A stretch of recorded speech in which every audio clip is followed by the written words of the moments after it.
แล้วก็ปัจจัยที่สองก็เรียกว่าปัจฉาชาตะวิปยุตตปัจจัยก็คือปัจจัยกับปัจจัยยุบันเนี่ยจะไม่ประกอบกันจะไม่ประกอบกัน ส่วนปัจจัยที่สามนะครับปัจจัยที่สามก็คือได้แก่ปัจฉาชาตติปัจจัยก็คือเกิดทีหลังปัจจัยเกิดทีหลังแล้วก็ยังมีอยู่นะครับยังมีอยู่ยังไม่ได้ดับไปครับสี่ก็คือปัจฉาชาตะอวิคตะปัจจัยก็คือปัจจัยเกิดทีหลังแล้วก็ยังไม่ปัสจากไปนะครับอันนี้ก็เป็นปัจจัยที่จัดเป็นสหชาตชาติมีอยู่4ปัจจัยด้วยกันในข้อกำหนด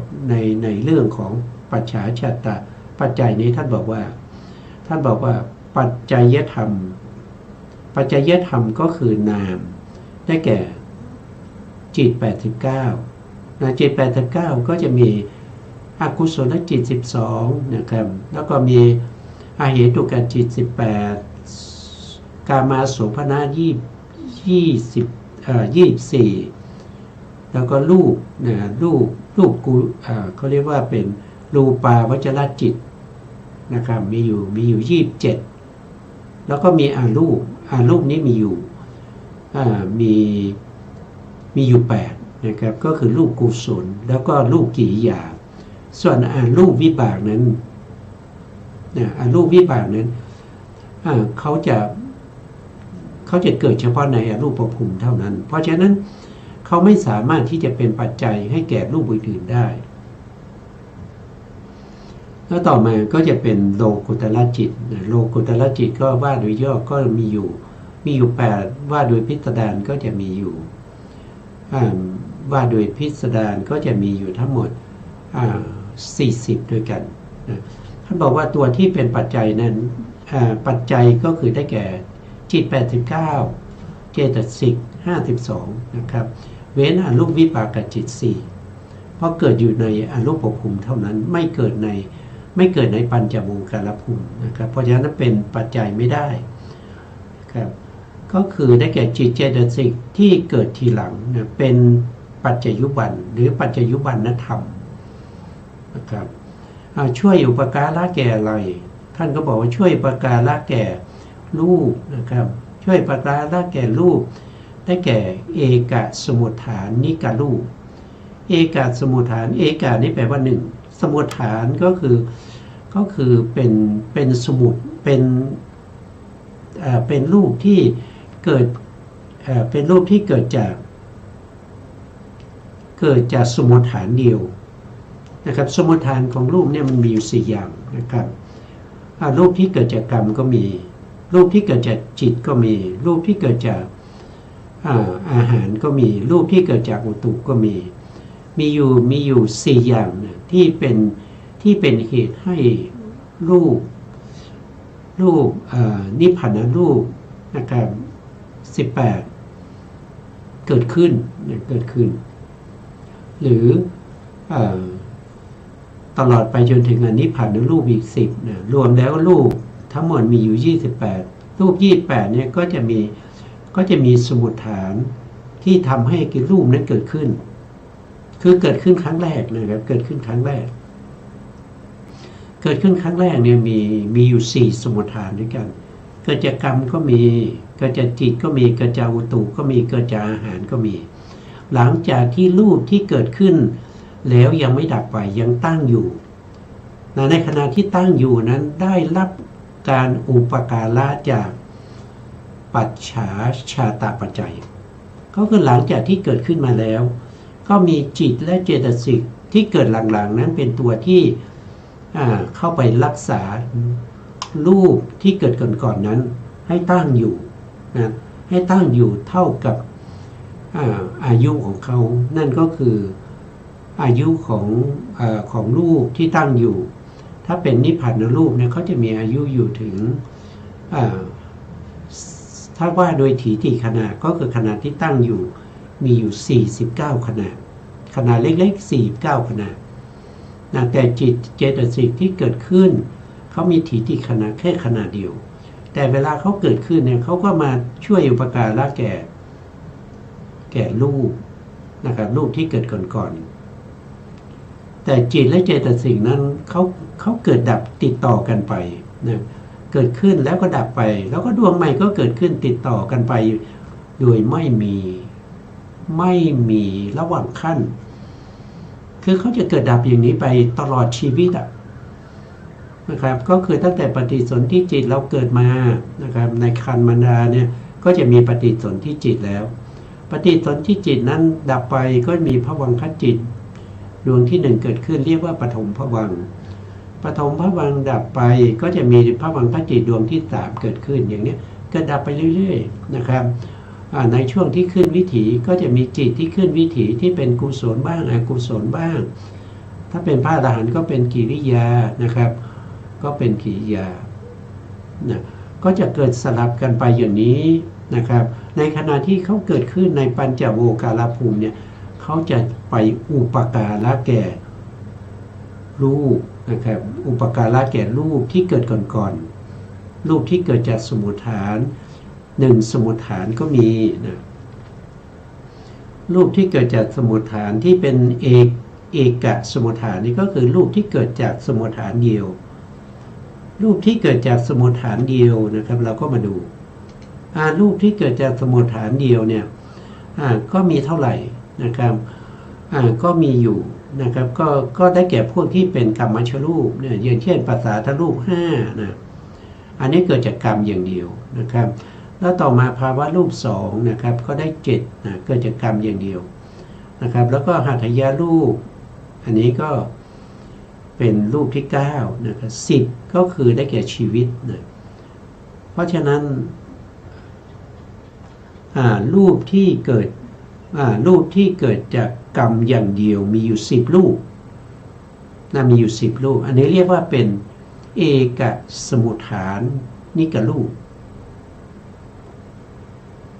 มีอยู่9นะครับมีอยู่9โทษทีภาษาทรูป5นะครับแล้วก็บวกกับภาวะรูป2ก็เป็น7นะแล้วก็หาทายรูปอีก1ก็เป็น8แล้วก็ชีวิตตรูปอีก1ก็เป็น9เพราะฉะนั้นรูปที่เกิดจากกรรมมีกรรมเป็นสมุฏฐานมีอยู่9รูปนอกจากนั้นนะครับก็ยังมีประเภทที่เป็นวิญญาติรูปนะวิญญาติรูปมี2เกิดจากสมุฏฐานเดียวเหมือนกันเกิดจากอะไรเกิดจากจิตนะก็จะมีกายวิญญัตวจีวิญญัตเกิดจากจิตรวมกับเกิดจากกรรมก็เป็น11รูปเพราะฉะนั้นรูปที่เกิดด้วยสมุฏฐานเดียวเรียกว่าเป็นเอกสมุฏฐานนั้นมีอยู่11รูปด้วยกันนะ11รูปเหล่านี้เมื่อเกิดขึ้นแล้วนะการที่เกิดขึ้นครั้งแรกนะเขาอาศัยกรรมนะครับแล้วก็อาศัยจิตนะอย่างเช่นกายวิญญาณวจีวิญญาณนี่เขาอาศัยจิตส่วนรูปอื่นๆที่เหลืออีก9นั้นเขาอาศัยกรรมเกิดขึ้นมาครั้งแรกหลังจากเกิดแล้วก็จะมีจิตและเจตสิกที่เกิดหลังๆเข้าไปรักษาไว้ซึ่งรูปเหล่านี้นี่เรียกว่าเป็นเอกสมุฏฐานต่อมาก็จะมีทวิสมุฏฐานทวิสมุฏฐานเนี่ยก็คือได้แก่รูปที่เกิดจากเหตุ2ทวินี่แปลว่า2สมุฏฐานนี่ก็คือเป็นเหตุ2เหตุที่ทำให้เกิดรูปก็เรียกว่าเป็นทวิสมุฏฐานนิกรูปนั้นมีเท่าไหร่เราก็มาดูนะรูปที่เกิดจากเหตุ2เหตุโทษทีเกิดจาก2สมุฏฐานนะครับก็มีอยู่รูปเดียวนะรูปนั้นก็คือได้แก่สัทธารูปสัทธารูปนี่คือเสียงเสียงนี่เกิดจากอะไรเสียงนี่เกิดจากจิตเกิดจากจิตที่ผมกำลังพูดอยู่ก็เป็นจิตนะเกิดจากจิตแล้วก็อีกปัจจัยหนึ่งก็คืออุตุนะอุตุก็คืออย่างเช่นเรากำลังดูในมือถือหรือเรากำลังฟังวิทยุเนี่ยเสียงที่ออกจากวิทยุหรือมือถือนั้น เกิดจากอุตุนะเกิดจากอุตุไม่ใช่เกิดจากจิตแต่มีจิตนั้นเป็นเหตุไกลนะครับเหตุไกลก็คือผมกำลังพูดอยู่นะครับแต่เหตุใกล้นั้นคืออุตุนะครับเพราะฉะนั้นเสียงที่เกิดขึ้นเนี่ยเกิดได้สองสมุฏฐานก็คือเกิดจากจิตแล้วก็เกิดจากอุตุนะเมื่อเสียงที่เกิดขึ้นนะเสียงที่เกิดขึ้นเนี่ยเขาก็จะตั้งอยู่เท่ากับจิต17ดวงหรือเรียกว่าถีติขณะของจิตเหล่านั้นก็เท่ากับ49ขณะ 49ขณะเหล่านี้นะครับเมื่อเกิดขึ้นแล้วก็จะมีจิตและเจตสิกที่เกิดหลังๆนั้นไปรักษารูปพวกนี้เอาไว้ให้เขาตั้งอยู่ได้เท่ากับจิต17ดวงนะต่อมาก็จะมีรูปที่เรียกว่าเป็นติสมุฏฐานิกรูปอันนี้ก็คือรูปที่เกิดจากสมุฏฐาน3ตินี้แปลว่า3นะสมุฏฐานก็คือเป็นสมุฏฐานที่ให้เกิดอะไรเกิดรูปนะมีอยู่3เหตุ3สมุฏฐานเขาไม่เรียกเหตุก็ต้องเป็นโลภะโทสะโลภะอโทสะโมหะในที่นี้ไม่ใช่เหตุอย่างนั้นนะก็เลยเรียกว่าเป็นสมุฏฐานนะเรียกว่าเป็นสมุฏฐานตินี่แปลว่า3เพราะฉะนั้นรูปที่เกิดจาก3สมุฏฐานนะครับมีเท่าไหร่ก็ดูในแผนภูมินะ3สมุฏฐานก็จะมีอยู่3รูปก็คือวิการรูปก็มีละหุตารูปหนึ่งนะครับมุทุตารูปหนึ่งกัมมัญญตารูปหนึ่งนะครับเกิดจากสมุฏฐานทั้ง3สมุฏฐานทั้ง3คืออะไรก็คือได้แก่จิตได้แก่อุตุแล้วก็ได้แก่อาหารไม่ได้เกิดจากกรรมนะครับไม่มีเรื่องของกรรมนะเพราะฉะนั้นเวลาเขาเกิดขึ้นแล้วเนี่ยเขาก็ได้รับการอุปการะแก่จิตที่เกิดหลังๆด้วยอำนาจอะไรอำนาจของปัจฉาชาตชาติน่ามีอยู่4ปัจจัยนะครับ4ปัจจัยนะ ต่อมาก็คือจะเป็นจตุสมุฏฐานิกรูปจตุสมุฏฐานิกรูปคือรูปที่เกิดจากสมุฏฐานทั้ง4สมุฏฐานทั้ง4 1ก็คือเกิดจากกรรม2ก็คือจิต3ก็คืออุตุ4ก็คืออาหารสมุฏฐานทั้ง4นี้เป็นตัวที่ทำให้เกิดรูปนะหลังจากรูปเกิดขึ้นมาแล้วก็จะมีจิตและเจตสิกที่เกิดหลังๆเข้าไปบำรุงรักษารูปนั้นให้ตั้งอยู่เท่ากับอายุของรูปนั้นตามสมควรแก่รูปนั้นนะครับอันนี้เรียกว่าเป็นรูปที่เกิดจากสมุฏฐานทั้ง4สมุฏฐานทั้ง4มีเท่าไหร่นะครับสมุฏฐานทั้ง4เราก็มาดูนะครับเราก็มาดูในแผนภูมินะครับ1ก็คือปฐพีธาตุดิน2ก็คืออาโปธาตุน้ำ3ก็คือเตโชธาตุไฟ4คือวายุคือธาตุลมอันนี้เกิดจาก4สมุฏฐานเกิดจากจิตก็ได้เกิดจากอุตุก็ได้เกิดจากอาหารก็ได้เกิดจากกรรมก็ได้นั้นต่อมาก็จะเป็นรูปารมณ์คือสีต่างๆสีของอะไรสีของมหาปุถุรูปเกิดได้ทั้ง4สมุฏฐานต่อมาก็คือคันธาร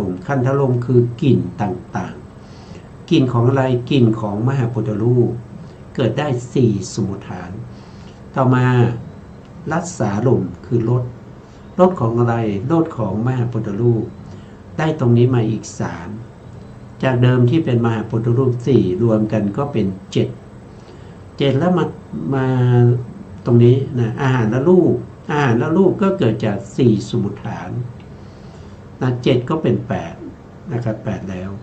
วก็มีปริเฉทรูปอีก1นะ8ก็เป็น9นะครับปริเฉทรูปอีก1ก็เป็น9เพราะฉะนั้นรูปที่เกิดจาก4สมุฏฐานจะมีอยู่9รูปนะมีอยู่9รูปด้วยกันนะมีอยู่9รูปหรือบางทีเนี่ยเขาจะไม่เรียกว่าเอกสมุฏฐานนะครับเอกสมุฏฐานิกรูปหรือทวิ สมุฏฐานิกรูปหรือติสมุฏฐานิกรูปหรือจตุสมุฏฐานิกรูปเขาจะเรียกเป็นกายนะครับเป็นกายก็คือรูปนั่นแหละนะครับถ้าเรียกเป็นกายเนี่ยก็จะมีชื่อว่าเอกชกายเอกชกายคำว่าชกายเนี่ยนะครับชกายนี่แปลว่าชกายนี่แปลว่าจริงๆแล้วก็คือแปลว่าอสุจินะอสุจิของพ่อกับเลือดของแม่นะรวมกันก็เป็นเอกชกายนะในอัตถกถาท่านบอกว่าอย่างนั้นนะครับเอกชกายก็คือเกิดจากสมุฏฐานเดียวนะครับสมุฏฐานเดียวก็คือที่ได้อธิบายมาแล้วแต่เพียงแต่เปลี่ยนชื่อเท่านั้นเองนะแล้วก็จะมีทวิชกายก็คือสมุฏฐานสองแล้วก็จตุชกายก็คือสมุฏฐานสี่ทำไมติชกายนะตกไปนะครับติชกายอีกอันหนึ่งนะครับตรงนี้นะก็จะมีติชกายอีกอันหนึ่งนะรูปพวกนี้เวลาเกิดขึ้นแล้วเนี่ยเขาจะต้องมีในปัญจโวการภูมินะก็คือเกิดในภูมิที่มีขันธ์ห้าเขาจะมีรูปที่เกิดทีหลังนั้นเป็นตัวปัจจัยมารักษาไว้ซึ่งรูปที่เกิดก่อนๆนั้นนะด้วยอำนาจของปัจฉาชาตะปัจจัยนะมีเท่าไหร่มีอยู่4ปัจจัยด้วยกันก็คือได้แก่ปัจฉาชาตะชาติมี4ปัจจัยคือ1ปัจฉาชาตปัจจัย2ปัจฉาชาตวิปยุตตปัจจัย3ก็คือปัจฉาชาตทิปัจจัย4ก็คือปัจฉาชาตอาวิคตปัจจัยเวลา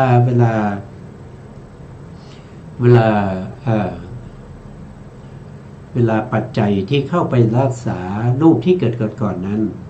นะครับเวลาคำนวณปัจจัยก็จะได้ทั้ง4ปัจจัยเลยจะได้4ปัจจัยเลยนะครับต่อไปในชาติที่6ชาติที่6ก็คือได้แก่อาหารละชาตินั้นมีอยู่3ปัจจัยด้วยกัน1ก็คือรูปอาหารและปัจจัย2ก็คืออาหารลัทธิปัจจัย3ก็คืออาหารและอาวิคตปัจจัยรูปอาหารและปัจจัยรูปอาหารและปัจจัยเนี่ยถ้าว่าโดยตรงๆก็คือได้แก่กัปพลีกะลาหารอาหารที่เรากลืนกินเป็นคำๆหรือบางทีจะเรียกว่าเป็นกะวลีกะลาหารนะครับชื่อจะเป็นกัปพลีกะลาหารหรือว่าจะเป็นกัปพลีกะลาหารก็อันเดียวกันนั่นแหละนะครับอาหารที่เรากลืนกินไปเป็นคำๆแล้วก็ย่อยแล้วก็มีสารอาหารนะสารอาหารที่เป็นโอชานั่นแหละเป็นตัวอาหารนั้นนะเข้าไปหล่อเลี้ยงรูปทั้งหลายนะส่วนอาหารลัทธิปัจจัยก็คือหมายถึงว่าเวลาที่อาหารเกิดขึ้นเนี่ยนะครับปัจจัยก็ยังไม่ได้ปัสจากไปนะก็ยังมีอยู่นะครับก็ยังมีอยู่ก็เรียกว่าเป็นคือเขายังมีอยู่เขายังตั้งอยู่ทั้งปัจจัยและปัจจยุบันเนี่ยนะเขาถึงหล่อเลี้ยงกันได้เรียกว่าเป็นอาหารลัทธิปัจจัยคือปัจจัยยังมีอยู่อาหารก็มีอยู่ปัจจัยก็ยังมีอยู่นะก็คืออาหารนั่นแหละที่เป็นปัจจัยนะแล้วอันที่3ก็คืออาหารและอวิคตปัจจัยอันนี้ก็คืออาหารยังไม่ปัสจากไปตัวที่เป็นปัจจัยที่ไปหล่อเลี้ยงนั้นนะครับปัจจัยกับปัจจยุบันยังมีอยู่ยังไม่ปัสจากไปนะเขาไม่ได้พูดถึงเกิดก่อนหรือเกิดหลังนะแต่เขาพูดถึงว่ายังมีอยู่นะครับยังมีอยู่อันนี้เป็นอาหารละชาติข้อกำหนดของอาหารละชาตินะครับก็คือปัจจยธรรมเป็นรูปคือพหิละโอชาพหิทะนะพหิทะโอชาพหิทะโอชาก็คืออาหารภายนอกอาหารภายนอกก็คือได้แก่กัปพลีกะลาหารที่ย่อยแล้วก็มีสารอาหารอยู่ข้างในตัวสารอาหารนั้นเรียกว่าเป็นโอชาก็คือเป็นอาหารภายนอกที่เข้าไปหล่อเลี้ยงอะไรหล่อเลี้ยงรูปที่อยู่ภายในรูปที่อยู่ภายในก็จะมีอาหารละรูปด้วยนะครับอาหารละรูปด้วยนะอาหารที่เป็นภายนอกก็เป็นโอชา เข้าไปหล่อเลี้ยงอาหารและรูปข้างในด้วยครับแล้วก็อัจฉตะโอชาอัจฉตะโอชานี่ก็คืออาหารภายในและอาหารภายในเนี่ยนะครับเมื่อได้รับการหล่อเลี้ยงมาจากพาหิละพาหิทะโอชาแล้วอัจฉตะโอชาก็จะเป็นหล่อเลี้ยงรูปที่เกิดขึ้นมาพร้อมกับตนเขาไปหล่อเลี้ยงอะไรเขาก็ไปหล่อเลี้ยงรูปที่เกิดจากกรรมก็ได้เกิดจากจิตก็ได้เกิดจากอุตุก็ได้เกิดจากอาหารก็ได้เขาก็ไปหล่อเลี้ยงอันนี้เรียกว่าเป็นอาหารละชาติอาหารละชาติเมื่อเราคิดคำนวณหาปัจจัยนี่นะครับในลักษณะของอาหารภายนอกและอาหารภายในนะครับที่ยังมีอยู่ยังหล่อเลี้ยงรูปนะครับที่เกิดจากสี่สมุฏฐานนะก็จะปัจจัยก็จะเข้าทั้ง3ปัจจัยรูปอาหารละปัจจัยก็เข้าอาหารละทีปัจจัยก็เข้าแล้วก็อาหารละอวิคตปัจจัยก็เข้าเพราะฉะนั้นอำนาจปัจจัยก็จะได้3ปัจจัยที่เป็นอาหารละชาตินะครับถ้าจริงๆแล้วเนี่ยนะครับผู้ที่เขาเรียนมาเนี่ยเขาจะเข้าใจนะครับเขาจะเข้าใจส่วนผู้ที่ไม่ได้เรียน ก็ฟังไว้เป็นอัธยาศัยเป็นอุปนิสัยนะครับเป็นเหตุเป็นปัจจัยให้เราได้ศึกษาเล่าเรียนในเรื่องของปัจจัยทั้งหลายเหล่านี้ในโอกาสข้างหน้านะครับเพราะถ้าจะเรียนเฉพาะเรื่องปัจจัยเนี่ยเขาเรียนกันเป็นปีนะครับเขาเรียนกันเป็นปีแต่นี่นำมาพูดเนื่องจากว่าเวทนาจะเกิดขึ้นเขาอาศัยปัจจัยมีปัจจัยอะไรบ้างเนี่ยเราก็คำนวณหาตรงนี้นะครับอันนี้มันจำเป็นที่ต้องรู้นะถ้าเราไม่รู้ปัจจัยของเวทนาเกิดขึ้นได้ด้วยปัจจัยอะไรบ้างเราก็ไม่รู้ชัดในเวทนาเมื่อเราไม่รู้ชัดในเวทนาเราจะเป็นผู้กำหนดรู้เวทนาได้อย่างไรเรากำหนดรู้เวทนาไม่ได้นะเพราะเราไม่รู้เหตุและปัจจัยที่ให้เกิดเวทนาหรือว่าเหตุปัจจัยที่ทำให้เวทนานั้นดับแต่เราจำเป็นที่จะต้องรู้นะครับเพราะว่ามันเป็นปัจจัยเนี่ยมันเป็นปัจจยปริฆหายานนะครับสำหรับผู้ที่ปฏิบัติวิปัสสนาถ้าเราไม่ได้ปัจจยปริฆหายานเนี่ยเราไม่สามารถที่จะเห็นอนิจจังทุกขังอนัตตาด้วยวิปัสสนาญาณที่เรารู้เราเห็นนั้นจากการศึกษาเล่าเรียนเท่านั้นเองจากการได้ยินได้ฟังเท่านั้นเองแต่การที่จะทำให้วิปัสสนาญาณเกิดขึ้นนั้นจะต้องรู้ชัดในเรื่องของปัจจยปริฆหายานซึ่งเป็นญาณที่สองนะครับเป็นญาณที่สองญาณที่หนึ่งคืออะไรญาณที่หนึ่งคือนามรูปปริเฉทญาณญาณที่สองคือปัจจยปริฆหายานรู้เหตุและปัจจัยของรูปนามถ้าเราไม่รู้อย่างนี้เราไปเจริญวิปัสสนาแล้วก็ไปกำหนดอนิจจังทุกขังอนัตตาอันนั้นเป็นการกำหนดจากการได้ยินได้ฟังวิปัสสนาญาณไม่สามารถเกิดขึ้นได้เพราะเราไม่ได้เราไม่ได้ยถาภูตญาณทัศนะยถาภูตญาณทัศนะคือการรู้แจ้งเห็นจริงสภาวะธรรมตามความเป็นจริงที่เขาเป็นอยู่ก็คือได้แก่นามรูปปริเฉทญาณแล้วก็ปัจจยปริฆหายานนั่นก็คือ2ญาณนี้2ญาณนี้รวมกันเรียกว่ายถาภูตญาณทัศนะคือญาณปัญญาที่รู้เห็นตามความเป็นจริงของสภาวะธรรมที่เขาเป็นอยู่เขาเป็นยังไง ก็รู้อย่างนั้นเข้าใจอย่างนั้นนะครับ อันนี้คือสิ่งที่เราต้องรู้สิ่งที่เราจะต้องเข้าใจถ้าเราไม่รู้ไม่เข้าใจนะครับเราเจริญวิปัสสนาไปเรื่อยๆนะครับ30-40 ปีแล้วมีคนมาแต่งตั้งให้ท่านว่าโอ้คุณได้เป็นโสดาบันแล้วนะแต่เรายังไม่รู้เลยว่าเวทนาเกิดขึ้นมาด้วยอำนาจปัจจัยอะไรบ้าง อย่างนี้มันจะภูมิใจได้ยังไงนะครับยังไม่รู้เลยนะครับว่าเหตุเกิดแห่งเวทนาปัจจัยแห่งเวทนาคืออะไรแต่เราเป็นโสดาบันแล้วมันก็เป็นโสดาบันนะครับของคนที่เขาแต่งตั้งให้นะครับแต่มันไม่ได้เป็นโสดาบันของพระพุทธเจ้านะครับของพระพุทธเจ้าจะต้องปฏิบัติตาม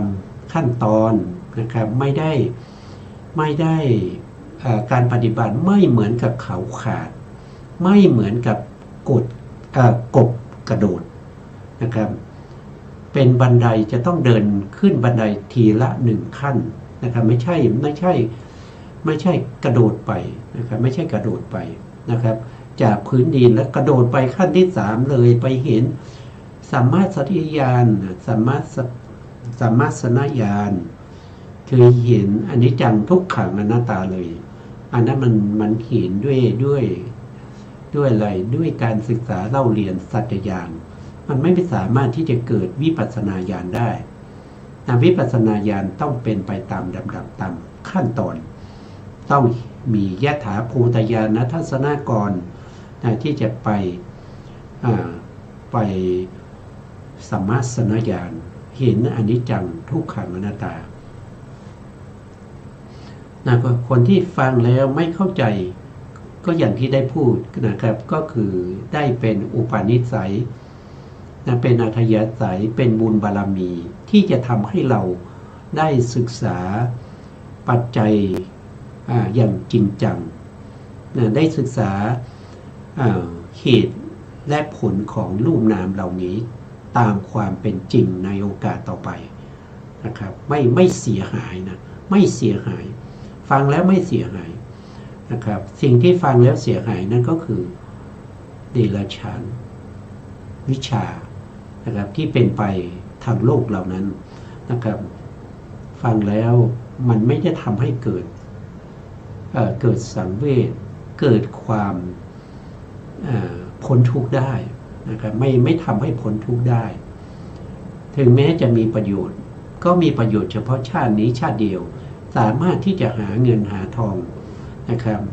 มาปนเปื้อชีวิตแต่เพียงชาตินี้เท่านั้น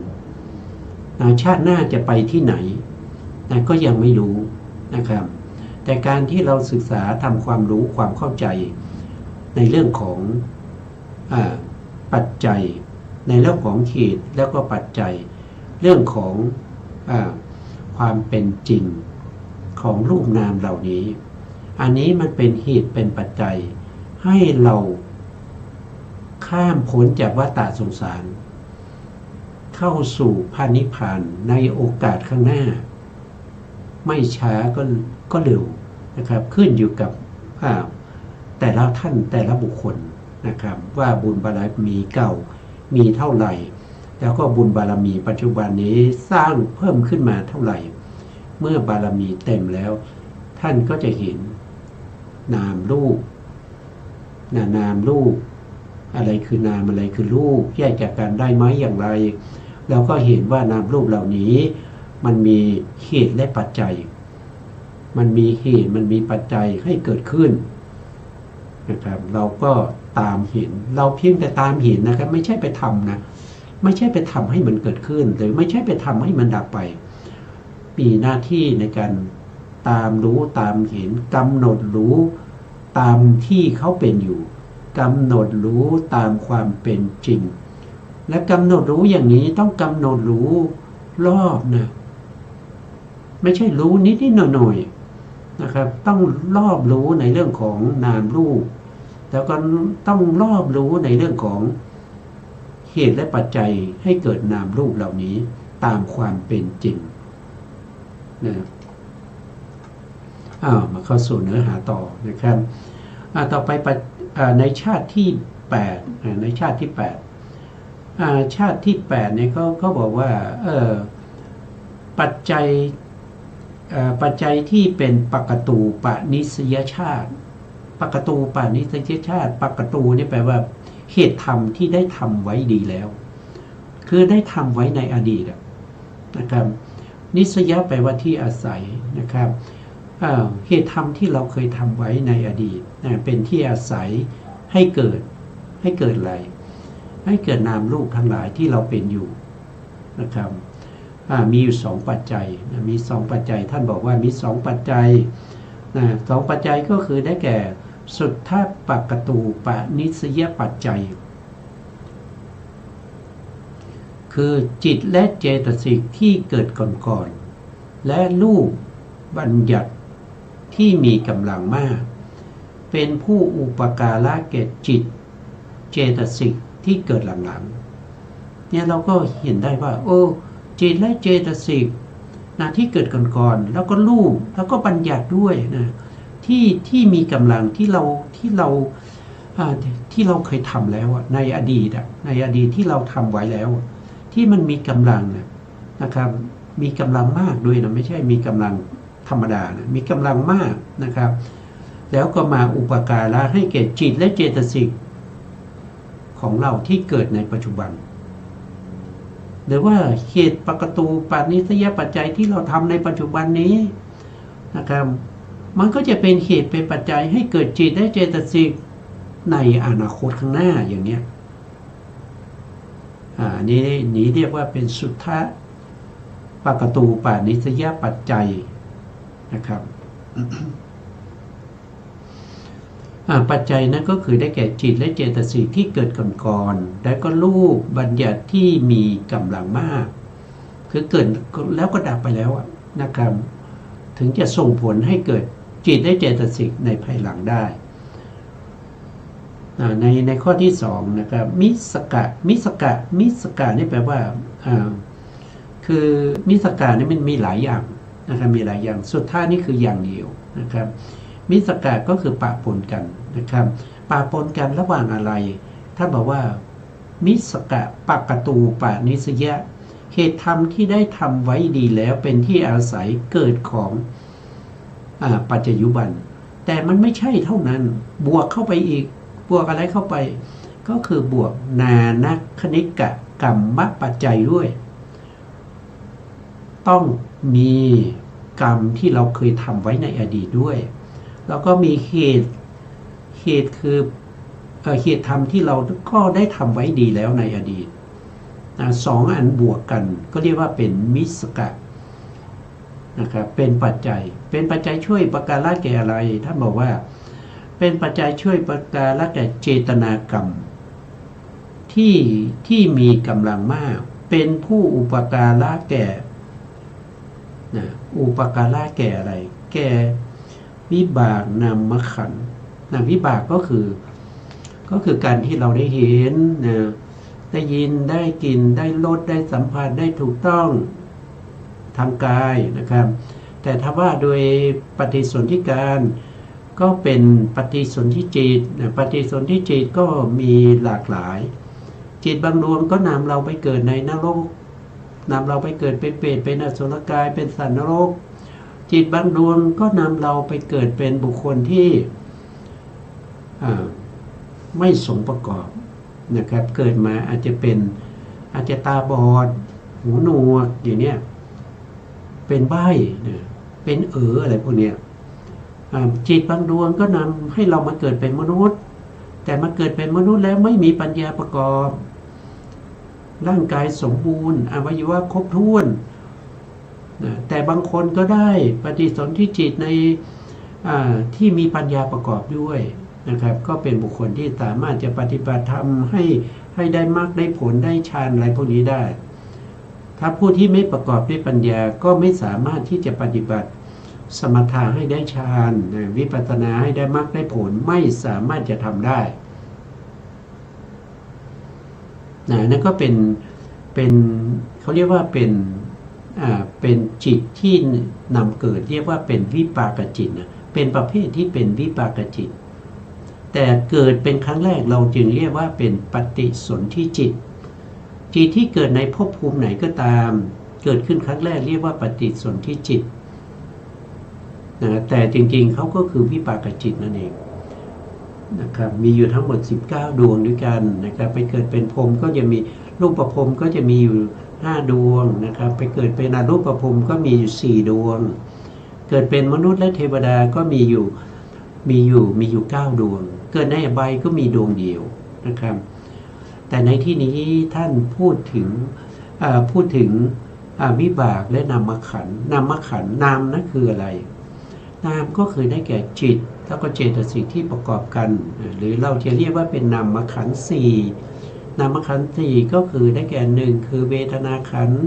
2ก็คือสัญญาขันธ์3ก็คือสังขารขันธ์4ก็คือวิญญาณขันธ์นะครับ4ขันธ์นี้รวมกันเรียกว่าเป็นนามขันธ์4ถ้าว่าโดยนามขันธ์4มันมีทั้งกุศลอกุศลมีทั้งกิริยาด้วยเพราะฉะนั้นเราเจาะจงลงไปว่าเอาเฉพาะที่เป็นผลของกรรมคือผลของเจตนาก็เลยเรียกว่าเป็นวิปากนามขันธ์วิบากนี่แปลว่าเป็นผลนะเป็นผลของอะไรเป็นผลของกรรมต้องเป็นจิตประเภทนี้เป็นจิตถ้าเป็นผลที่เป็นรูปเขาไม่เรียกว่าวิบากนะครับเขาเรียกว่าเป็นกรรมชรูปเนี่ยกรรมชรูปอย่างเงี้ยนะเป็นผลของกรรมนะครับในข้อนี้ท่านบอกว่าต้องเว้นนะมัคคะเจตนากรรมนะครับก็คือเว้นเจตนาที่อยู่ในมัคคะจิตนะครับต้องเว้นดวงนั้นไปเว้นดวงนั้นไปอันนี้เราไม่ต้องพูดถึงเพราะว่าเขาไม่ได้เป็นอารมณ์ของวิปัสสนาเขาไม่ได้เป็นเขาเป็นโลกุตละแล้วอ่ะเขาเป็นโลกุตละแล้วเพราะฉะนั้นเขาไม่ได้เป็นอารมณ์ของวิปัสสนาก็ไม่ต้องไปพูดถึงนะครับแล้วท่านบอกว่าข้อกำหนดของปกตูปนิสยชาติก็คือปัจจัยธรรมคือจิตและเจตสิกรูปที่มีกำลังมากที่เกิดก่อนและบัญญัติด้วยนะครับปัจจยุบันธรรมก็คือได้แก่จิตและเจตสิกที่เกิดหลังๆอันนี้ไม่มีรูปนะตัวที่เป็นผลนั้นไม่มีรูปนะครับมีแต่นามนะครับมีแต่จิตแล้วก็เจตสิกนะต่อไปนะครับก็เป็นปัจจัยสุดท้ายนะครับไม่ใช่ปัจจัยเรียกว่าชาตินะครับชาติสุดท้าย9นะครับปัจจัยที่เป็นนานนะคณิกะกรรมชาติมีอยู่1ปัจจัยนั่นก็คือนานนะคณิกะกรรมปัจจัยคือเจตนากรรมที่มีกำลังน้อยนี่คือเจตนากรรมที่มีกำลังน้อยถ้าเจตนากรรมที่มีกำลังมากก็ต้องเป็นปกตูปานิสยชาติอันนี้มีกำลังน้อยนะครับมีกำลังน้อยที่เป็นผู้อุปการะแก่กามวิบากได้เฉพาะในกามนะวิบากก็ได้เฉพาะในกามนะครับในรูปภูมิรูปภูมิไม่ได้ต้องเป็นเฉพาะในกามวิบากแล้วก็เจตนากรรมเจตนากรรมที่มีกำลังมากเจตนากรรมที่มีกำลังมากนะครับอันนี้ไม่ใช่เป็นที่อาศัยไม่ใช่เป็นนิสยะปกตูปานิสยะไม่ใช่แต่เป็นประเภทที่เป็นนานะคณิกะกรรมนะมีเจตนาที่มีกำลังมากนะครับและมีกำลังน้อยเป็นผู้อุปการะแก่กรรมชรูปอันนี้ทำให้เกิดรูปได้เป็นกรรมชรูปนะต่อไปข้อกำหนดข้อกำหนดท่านบอกว่านานะคณิกะกรรมชาติมีข้อกำหนดดังนี้ปัจจัยธรรมได้แก่ตัวเจตนานะครับเจตนาเป็นเจตสิกนะครับเป็นสัพพะจิตตสาธารณเจตสิกเจตนามีสภาพของความกระตุ้นเตือนสัมปยุตธรรม ให้ทำหน้าที่ของตนนะเหมือนคือความจงใจนะความจงใจในการทำจงใจในการที่จะพูดจงใจในการที่จะท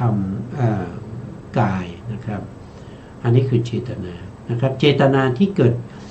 กิดทางมโนทวารก็มีนะครับเพราะว่ามโนทวารก็เป็นกรรมนะเป็นมโนกรรมนะครับก็คือเกิดพร้อมกับอะไรก็เกิดพร้อมกับ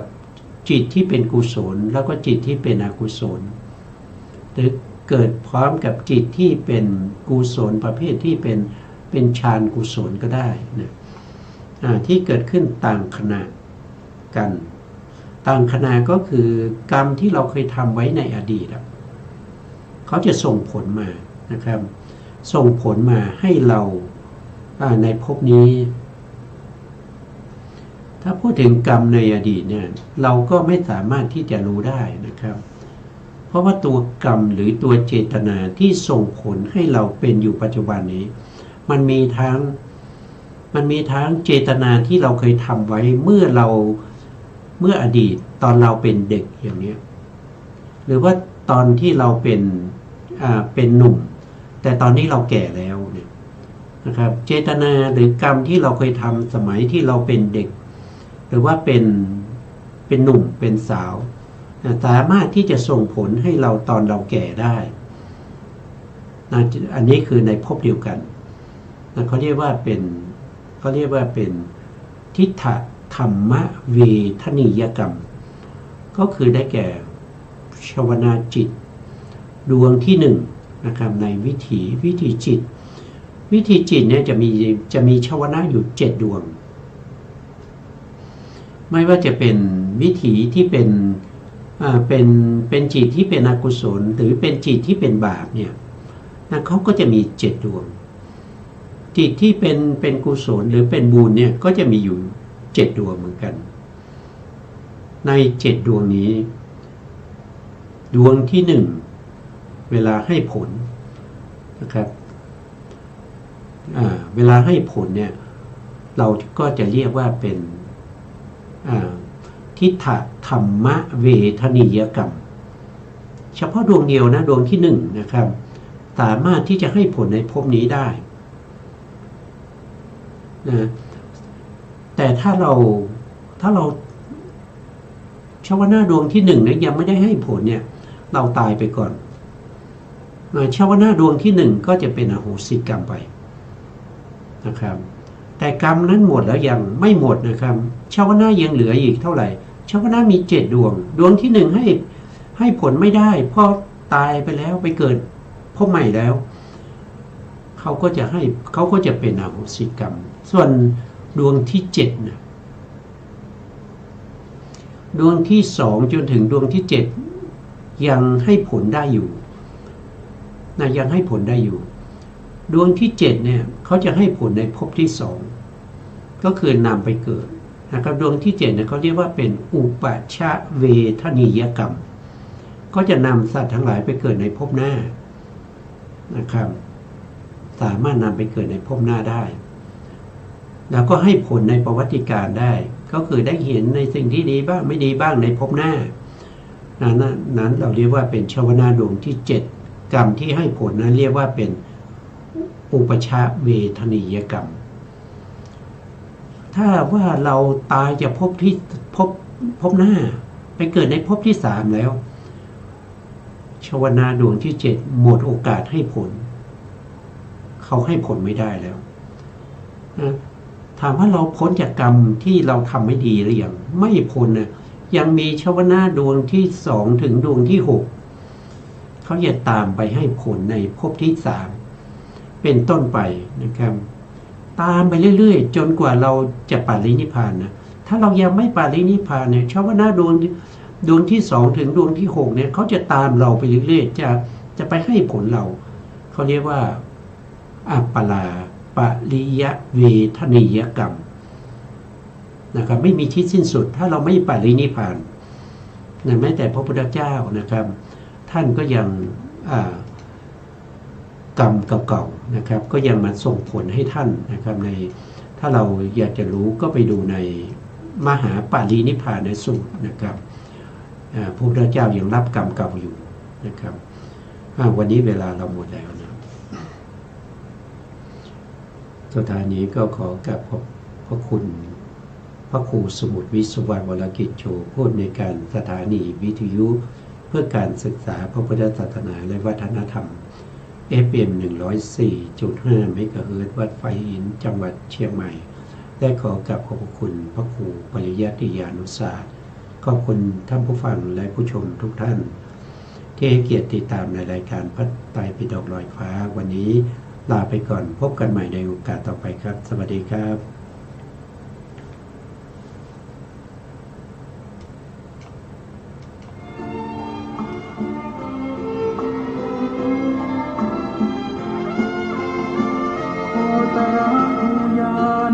สิ่งที่พระองค์ทรงรู้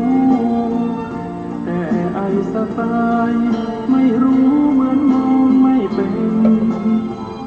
วิทยาศาสตร์ไม่อาจพิสูจน์ประเด็นพระองค์ทรงเห็นเพราะอยู่ในญาณชั้นสูงรู้แจ้งแจ่มชัด